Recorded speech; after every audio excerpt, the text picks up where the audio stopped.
Well, good morning. It is Wednesday, September 15th, and we have gathered for a morning devotion. And today's is called Telling New Stories. In our ancient history, before the time of the Bible, people believed that there were many warring gods, all of whom were violent and capricious. In much of the Bible, we advance to a vision of a single God who sees violence against them in the service of justice for us. Eventually, though, the biblical library, we find a beautiful new vision of God being revealed. God desires justice for all, not just for us.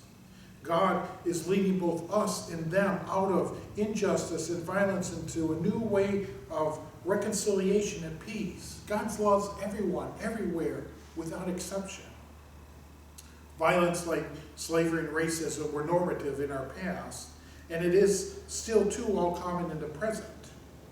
How will we tell the stories of our past in ways that make our futures less violent?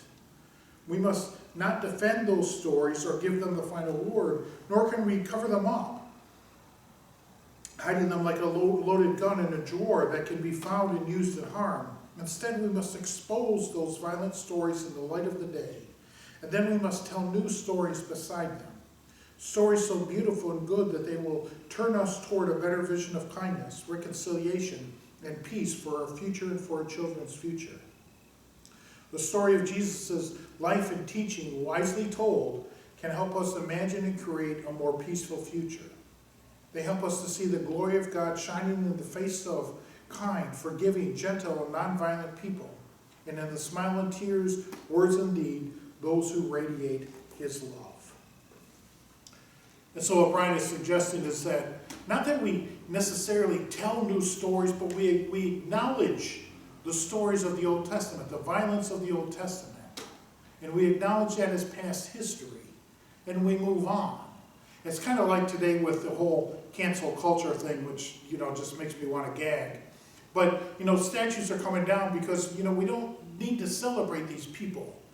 These people, the statues of Robert E. Lee, which just came down last week, he was a racist. He owned slaves. He was a seditionist against the United States Army, and yet he was at a statue and he was held up in glory.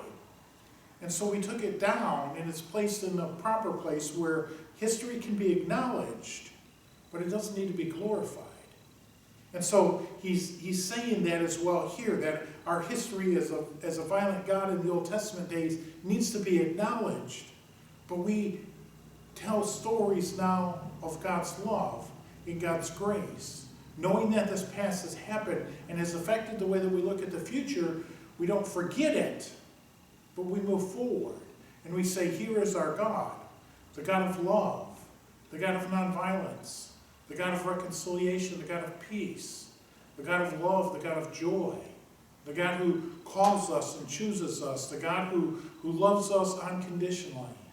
That's our God. That's the new story we tell. We acknowledge the past, but we give light to how God is acting in this world today. So go and tell those new stories of God. Acknowledge the past, but know that God's future is brighter for all of his days. Amen.